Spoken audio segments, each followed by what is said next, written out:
بالنسبة دهان القدمين بزيت الزيتون، لبس الشراب يعالج أجزاء الجسم كلها ويعيد نشاطها كلها، من ضمنها حتى النظر والكلى وكل ما يخطر في بالك أجهزة الجسم كلها يعالجها بإذن الله عز وجل.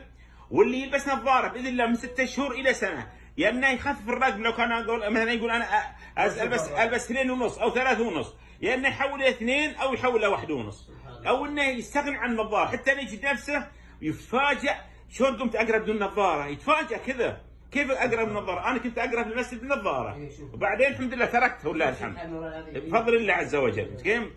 كذلك من فوائد زيت الزيتون على القدم انك تسج في النوم، تروح في النوم بدل ما يصير نوم الواحد متقطع، بعض الناس نوم متقطع، هذا من اسبابه، لان يعني فيوزات الجسم كلها في القدم. يدهن القدمين طبعا الرجل اليمين واليسرى ويلبس عليه شراب وينام. لو قال شخص انا والله احثر، يقول بس لو ساعه واحده تخلي الشراب بعدين فسخه ما عندك مشكله، ساعتين تخلي للفجر ما عندك مشكله. اسرع علاج لضبط السكر على وش الارض كزبره. ضبط السكر يعني ايه ضبط السكر؟ يعني انا بعد ما اكلت لقيت السكر عندي 400، امضغ معلقه كزبره يبقى 300 بعد نص ساعه، امضغ معلقتين يبقى 200. ده مع الاطفال. اسرع علاج لضبط السكر الكزبره.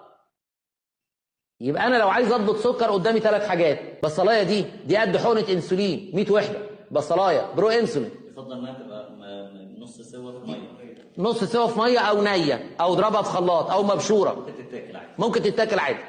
يبقى البصلايه بتدي حقنه انسولين. كلام واضح وجريء ومش اول مره اقوله، انا بقالي 30 سنه. الدكتور جوده في التلفزيون وعلى الهواء وعلى النت.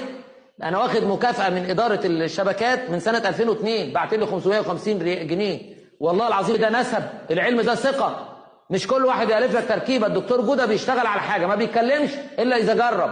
انا عشان اقول ان دي مضادات حيويه جبتها في كوبايات وقعدت اجرب عليها شهر واثنين وثلاثه واديها للناس عشان اقول لك ان دي مضادات حيويه.